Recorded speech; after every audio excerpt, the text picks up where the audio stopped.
que vem pela frente no mundo da desinformação produzida para influenciar o eleitor em um ano em que todos vão depositar seu voto nas urnas?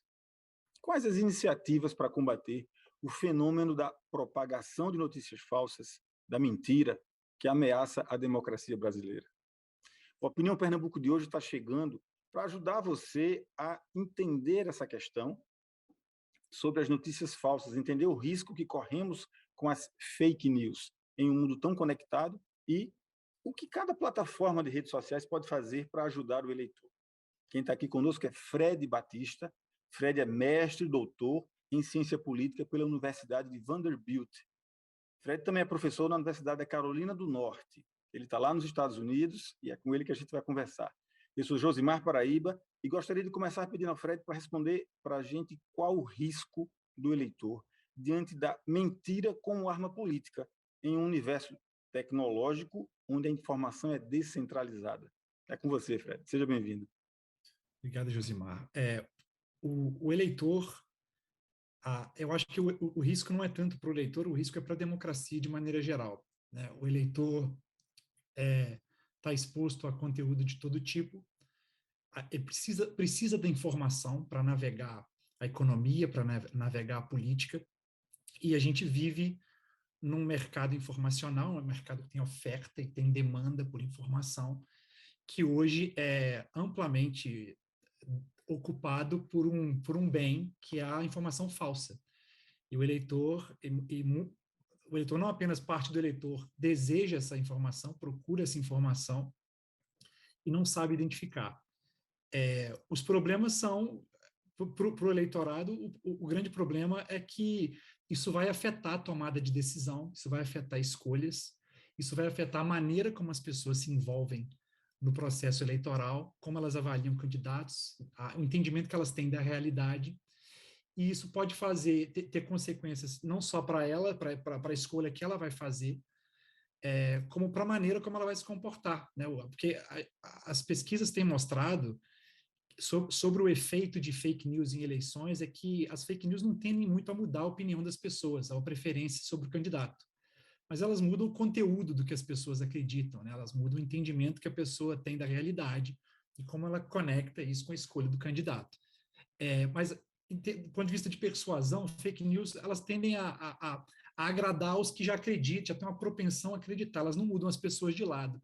O problema é que elas podem ter outras consequências, né? De tornar o ambiente mais agressivo, de polarizar o eleitorado, tornar as pessoas menos propensas a olharem para o outro lado e a considerarem o outro lado, e além de outras consequências que a gente ainda precisa entender melhor. Eu acho que acho que a mais importante delas, que a gente já sabe, né, com base no que a gente observa, é que as fake news elas poluem o ambiente e fazem com que as pessoas olhem menos para informações reais, né, olhem para a grande imprensa com mais ceticismo, fiquem mais confusas, e isso faz com que as informações que as pessoas talvez realmente precisem aprender numa eleição sobre como está a economia, sobre escândalos de corrupção reais, né, sobre o desempenho dos serviços públicos, isso acaba se tornando secundário, em detrimento de fofoca e de eventos fictícios a respeito da política e dos candidatos. Eu acho que esse é o principal problema que as fake news trazem para o processo político e para o eleitorado de maneira geral. Fred, a expressão é relativamente nova. Vou usar um relativamente porque você pode deixar isso claro para a gente do ponto de vista do marco histórico. Será que a gente pode dizer que as eleições dos Estados Unidos de 2016 e o plebiscito do Brexit na Inglaterra, também no mesmo ano, eles poderiam ser considerados marcos iniciais para cravar essa expressão fake news para o mundo político? Sim, essa expressão, sobretudo essa expressão em inglês, ela vem, inclusive, do próprio uso pelo Donald Trump, né, na eleição de 2016, de chamar qualquer conteúdo que não agradar, sobretudo a cobertura da imprensa tradicional, como fake news.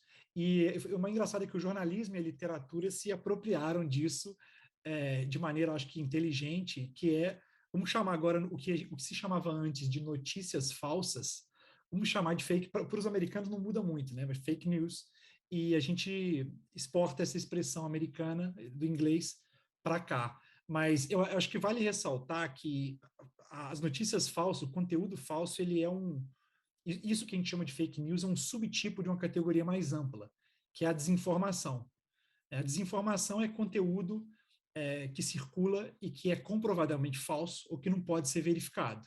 Isso pode ser de vários tipos. Isso já existe há séculos, né? Sempre existiu a fofoca, essas outras coisas, a panfletagem de conteúdo falso sempre existiu. Mas você tem o meme, você tem o deepfake, que é o vídeo manipulado, você tem a teoria da conspiração, que mistura elementos reais com elementos não verificáveis para criar uma narrativa falsa. Você tem essa categoria fake news que, no geral, mais especificamente, se refere a conteúdo que simula notícia. É um conteúdo que finge ser notícia, com uma manchete, geralmente com uma fonte, uma imagem, que tenta ter a credibilidade de uma notícia e fazer com que as pessoas nem pensem muito sobre se aquele conteúdo é verdadeiro ou falso, e se espalha. E veio, de fato, foi a eleição de 2016 nos Estados Unidos é um marco, porque ali não apenas a expressão apareceu, como uma circulação maciça de notícias falsas ou conteúdo fingindo ser notícia verdadeira. Foi ali que teve o primeiro grande impulso. E foi ali que a gente viu isso pela primeira vez, de maneira tão grande, né, impactante. E você não acha que, além da perversão, né, como é perverso esse sistema, como o uso da fake news, porque você não acha que, além dele ter o poder de iludir o eleitor a respeito de um determinado candidato, as fake news têm o poder de sufocar o debate por ocupar o tempo da discussão e, com isso, perder tempo para a fala de algo mais propositivo? O que é que você acha a respeito? Sim, isso, inclusive, a gente tem evidência disso, há levantamentos de que notícias, se você considerar dentro de um mesmo assunto, isso foi amplamente estudado durante a pandemia, notícias sobre o mesmo assunto, se você considerar o conteúdo, as notícias falsas tendem a circular mais rápido do que as verdadeiras. Então, o espaço da atenção das pessoas, de cada indivíduo, ele é limitado, né? A gente tem outras coisas para fazer, e a gente tem uma atenção limitada do que em quais informações aprender, a gente tem que cuidar dos filhos, tem que cuidar das finanças, do trabalho. Quando a gente está pensando num assunto importante, seja ele qual for, eleições, pandemia, e a maior parte do que está circulando no nosso ambiente é falso, isso naturalmente ocupa uma boa parte da nossa atenção e limita a nossa atenção para conteúdo verdadeiro e substantivo, relevante, que a gente teria que prestar atenção. Isso é verdade, e há levantamento sobre isso, dessa interação da informação falsa com a verdadeira, e como esse já é um efeito direto da informação falsa. Né? A gente não sabe se ela exerce persuasão, a gente não sabe em que medida ela tem outras consequências. Isso são todas coisas que, como é um tema novo, a ciência ainda está estudando. Mas levantamentos já mostram que se as fake news não tiverem nenhum outro efeito, que eu duvido, elas pelo menos têm esse direto de ocupar a atenção e tirar o espaço de conteúdo real. Você acha que podemos viver, vamos trazer agora para o caso do Brasil, para aqui, para o Brasil, então, você acha que podemos viver um caos por conta da incitação à violência, por conta a contestação dos resultados da eleição desse ano, e qual o tamanho da importância que devemos dar a esses ataques aqui no Brasil? Eu acho que é muito difícil estimar a chance dessas coisas acontecerem. Mas só o fato de a gente estar falando dessa possibilidade já nos leva a ligar o alerta. Né? Essas ameaças, né, de que esse tipo de conteúdo irá circular durante a eleição e durante o ano eleitoral já foram feitas, e elas provavelmente vão ocorrer, e a gente precisa, o Brasil vai precisar estar preparado. Eu acho que no curto prazo, há coisas que o Brasil pode fazer, sobretudo o judiciário, para tentar limitar a oferta. Né? Como eu falei antes, seria um mercado com demanda e oferta. Eu acho que o que dá para tentar fazer nesse meio tempo é tentar ver o que dá para fazer para limitar a oferta desse tipo de conteúdo, para não deixar esse tipo de conteúdo circular, porque ele tem o potencial para instaurar o caos. Né? E a gente sabe que esse tipo de conteúdo em outros países, por exemplo, leva a vigilantismo, né, a violência. No caso da pandemia, acho que foi muito claro, né, levando as pessoas a consumir substâncias e remédios sem eficácia comprovada, refutarem, né, não aderirem a políticas necessárias de isolamento, não, né, questionarem o uso da máscara, todas essas são consequências desastrosas da disseminação de fake news. E então a gente sabe que numa eleição elas podem aparecer de novo, sobretudo essas que questionam a democracia e o sistema de votação de maneira já não necessariamente um candidato específico, essas que ameaçam a continuidade do processo político do Brasil. Então é preciso estar atento. Não dá para dar a menor chance disso prosperar durante a eleição. Eu não sei se a gente consegue abordar toda essa questão que eu queria falar agora, ainda nesse bloco, mas eu vou começar e a gente vai mastigando ela devagarzinho, né? Era tentar trazer esse panorama brasileiro. A lei brasileira determina que os provedores de redes sociais só podem ser responsabilizados por danos enviados pelos usuários se não removerem o conteúdo após a ordem judicial, o que torna o processo de reparo do dano extremamente lento, né? E aí, por conta disso, o TSE, por conta disso e de outros fatores, o TSE tentou estabelecer acordos com as plataformas de redes sociais aqui no Brasil, como o Google, o WhatsApp, o Twitter, o Facebook, o Instagram e outras. O intuito é combater as ameaças que rondam as eleições desse ano.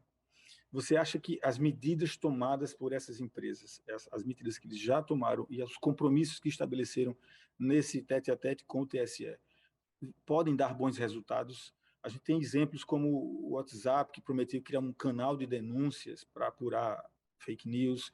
A gente tem exemplo do Instagram, que pretende desenvolver um robô para tirar dúvida do usuário. O Twitter, com outra iniciativa lá de um selo. Você acha que isso pode dar bons resultados? O que falta nesse compromisso das empresas também? O que é que eles podem apresentar além disso? Acho que falta regulação mais ampla. Eu acho que o que está sendo feito não é suficiente. Eu acho que falta regulação mais ampla para que as redes sociais, e elas têm capacidade de fazer, mas que elas façam o controle até automatizado, e elas têm também capital humano e poder para criar uma força-tarefa dentro de cada uma no Brasil para monitorar esses conteúdos, conteúdo falso, e remover imediatamente, né? Isso já é feito, o conteúdo já é marcado em alguns casos, mas isso é feito com baixíssima frequência. Se isso é feito com baixa frequência, é possível fazer isso com mais alta frequência e cortar esse conteúdo mais rápido. Eu acho que essa é a solução, deixar soluções que precisam muito das pessoas ligarem, procurarem tirar dúvidas, tendem a não funcionar. Então, eu acho que esse esforço, por enquanto, é insuficiente. Vamos ver como é que vai ser com essa iniciativa do TSE. TSE. Isso. Vamos fazer uma pausa rápida. Eu estou falando com Fred Batista, que é professor da Universidade da Carolina do Norte, ele é cientista político, e o foco da gente hoje são as fake news. É uma paradinha rápida, a gente volta já.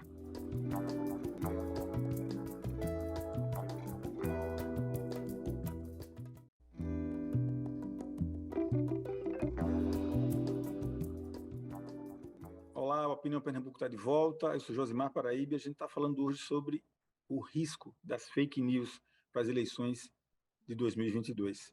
Quem está com a gente aqui é Fred Batista, ele é professor da Universidade da Carolina do Norte, nos Estados Unidos. E eu tinha feito uma pergunta que eu queria que ele mastigasse um pouquinho mais essa questão, que é se ele acha que as medidas tomadas por as empresas que detêm essas plataformas de redes sociais, se elas podem dar bons resultados. A gente sabe que o WhatsApp prometeu a criação de um canal de denúncias para apurar disparos de mensagens. A gente sabe que o Instagram vai desenvolver um robô para tirar dúvidas. O que é que ele pode falar mais, Fred? O que é que você pode falar mais a respeito disso? Inclusive Twitter, Facebook e outras plataformas. Eu acho que a gente precisa dividir inicialmente. Eu acho que vamos começar pelo Twitter e pelo Facebook, né, que são mais parecidos entre si. Ali, o que já fazem, né? Eles já têm capacidade para automaticamente marcar conteúdo que é falso. Eles têm parcerias com agências de checagem, inclusive no Brasil. Então, eles conseguem olhar se aquele conteúdo, aquele link que está sendo compartilhado, ele já foi marcado por alguém, por algum profissional de jornalismo, como sendo falso. Eles têm esse poder. eles têm o poder computacional, inclusive, de identificar texto que está fazendo isso. Agora, a frequência com que isso é feito, né, é muito baixa. E porque não há qualquer incentivo, não há qualquer pressão de legislação para que isso seja feito e esse conteúdo seja impedido de circular. Imediatamente após ele ser publicado, ele já seja tirado de circulação ou seja marcado como falso.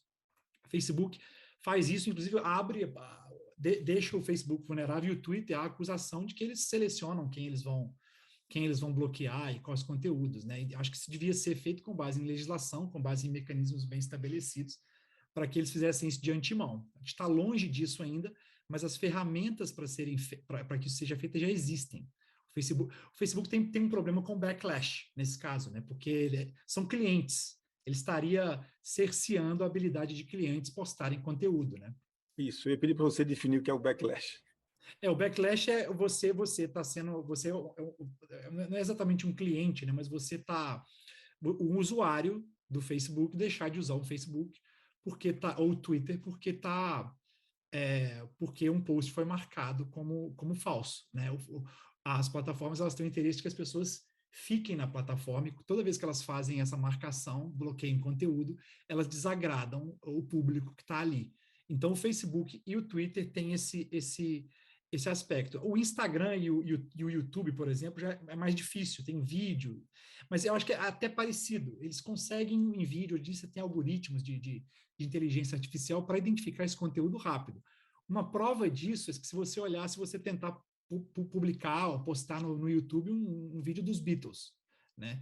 Imediatamente o YouTube vai derrubar. Dentro de algum tempo o YouTube vai derrubar, principalmente se você conseguir tráfego no seu vídeo. E vão te dizer, você violou políticas de direitos autorais. Então, você cometeu uma ilegalidade. Ora, se são tão habilidosos para bloquear esse tipo de conteúdo, e são, por que não podem fazer o mesmo para informações comprovadamente falsas, que em vários casos são criminosas e têm consequências para a saúde pública, né? Então, o YouTube e o Instagram também têm condições de fazer isso. Não existe a legislação nesse momento ampla o suficiente para os forçar a fazer isso no caso brasileiro. Nos Estados Unidos, muito menos. É um país que tende a ser muito mais liberal com esse aspecto, mas na Europa há esforços mais claros. Agora, o grande buraco aí, o buraco negro, digamos assim, né? O lugar difícil de acessar são esses aplicativos de mensagem privada, como o WhatsApp e o Telegram. Porque nesse caso, você não consegue, o conteúdo ele é privado, né? Ele tem encryption, né? Você não consegue extrair dali. Eu vou chegar lá para perguntar especificamente sobre essas questões das mensagens em massa, né? Sim. Aí eu te pergunto, e se esses acordos não forem cumpridos? Ou se essas mudanças não forem suficientes, ou mesmo se as empresas não forem rigorosas o suficiente? As plataformas podem sofrer algum tipo de punição pela justiça brasileira? No momento, não, mas eu acho que o Brasil pode ser soberano nesse aspecto. A União Europeia é muito mais rígida do que os Estados Unidos, e o Brasil pode ser tão rígido quanto a União Europeia, tão ou mais rígido que a União Europeia, e especialmente porque o Brasil tem essa peculiaridade, a América Latina, do WhatsApp, desses aplicativos de mensagem privada serem tão populares e tão específicos. Então, é uma questão de criar, e eu acho que a gente move a passos muito lentos, não está claro se o TSE e o STF, para dizer a verdade, estão dispostos a comprar essa briga, porque é uma briga com poderosos, né? E essas redes sociais, elas dizem que estão fazendo isso, elas até fazem alguma medida, mas não é um esforço tão amplo e não chega nem perto de ser suficiente. Pelas medidas apresentadas, Fred, assim, que tipo de conteúdo deve ser alvo dessas plataformas durante a campanha eleitoral? Eu acho que vai ser o conteúdo de alta circulação. Ou seja, conteúdo que circula com muita frequência e conteúdo publicado por usuários que têm muitos seguidores. Eu acho que esse é o mais eficiente, digamos assim, como é que a gente pode dizer? Essa seria a maneira para as redes sociais, de forma mais econômica, conseguir bloquear conteúdo que circula muito. Você continua tendo dificuldade à medida em que esse conteúdo vai sendo, essas postagens vão adquirindo capilaridade na rede. E por isso é tão importante detectar cedo. E se você detectar a publicação como falsa cedo e você detectar quem está fazendo e onde circula, você impede que ela adquira capilaridade e vá para os confins das redes sociais, onde é muito mais difícil monitorar, onde você não tem tanta movimentação. Você já falou um pouco disso, mas eu vou fazer. É necessário pontuar. As plataformas elas têm capacidade de conter a disseminação da desinformação, ou elas só conseguem agir em questões pontuais. Elas dão conta do volume de informação que circula nas próprias plataformas delas. Sim, elas dão. Essa é uma pergunta complexa, né? Elas, de novo, eu acho que elas não fazem por interesse, mas, por exemplo, tem um conjunto de coautores, a gente está trabalhando num projeto em que a gente faz a detecção por meio de análise de texto de redes sociais, milhões é o que se chama de Big Data, né?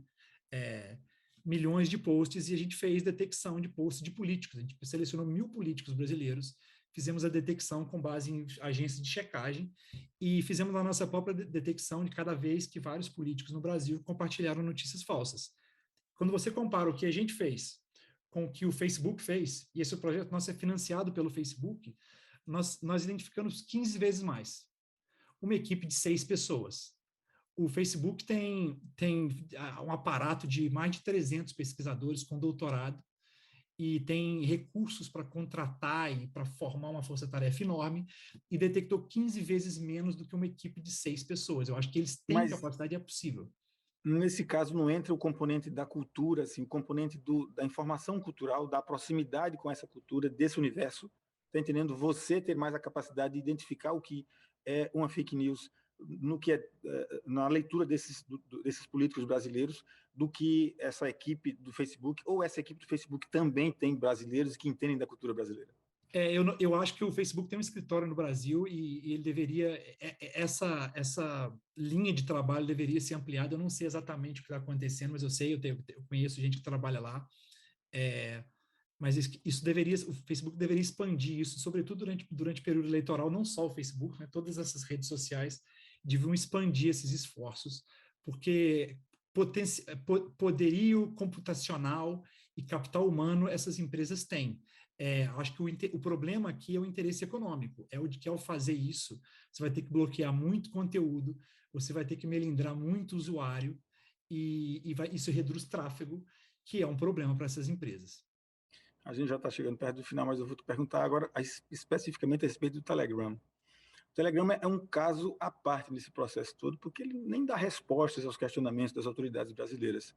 O que é possível fazer? O que você acha que pode acontecer nesse caso específico do Telegram? Qual é o plano da justiça eleitoral, se é que existe alguma, especificamente para o Telegram? Eu não sei especificamente o que está acontecendo, o que o TSE especificamente está fazendo para tentar achar o Telegram. Né? Já se sabe que eles têm representantes no Brasil, mas que não responderam. A notícia inicial foi de que eles nem tinham representante no Brasil, mas eles têm. É preciso que eles respondam e é preciso que eles se sujeitem às mesmas regulações que o WhatsApp se sujeitou. E a questão é, se isso não acontecer, o Telegram simplesmente será o WhatsApp, o que foi o WhatsApp em 2018. Exatamente, esse é um grande risco, né? Por que as plataformas não se antecipam às medidas necessárias, já que se sabe que tipo de ataque pode ocorrer em cada eleição? Elas têm esse panorama, né? Muitas medidas tomadas nos Estados Unidos só aconteceram depois das eleições presidenciais. Por que as plataformas não conseguem se antecipar? Eu acho que é preciso perguntar se elas querem se antecipar. Primeiro, se é do interesse comercial dessas plataformas se anteciparem. E a minha outra questão é se isso deve partir das plataformas. Se deve ser algo voluntário em que as plataformas decidem tirar algum conteúdo e manter outro. Daí eu acho importante uma discussão democrática feita no Congresso Nacional, com a participação da sociedade civil, para decidir num marco regulatório amplo que, que diga para as plataformas o que elas têm que fazer, para que elas não se excluam, para que elas não discriminem e para que a gente tenha um processo feito que não seja refém dos interesses comerciais desses grandes grupos. E aí, será que a gente pode dizer que a reação das empresas é fruto da pressão que elas sofrem? Portanto, se não houver pressão, não vai ter efeito, não vai ter nada, não vai acontecer nada? É preciso que tenha essa Absolutamente. pressão mesmo?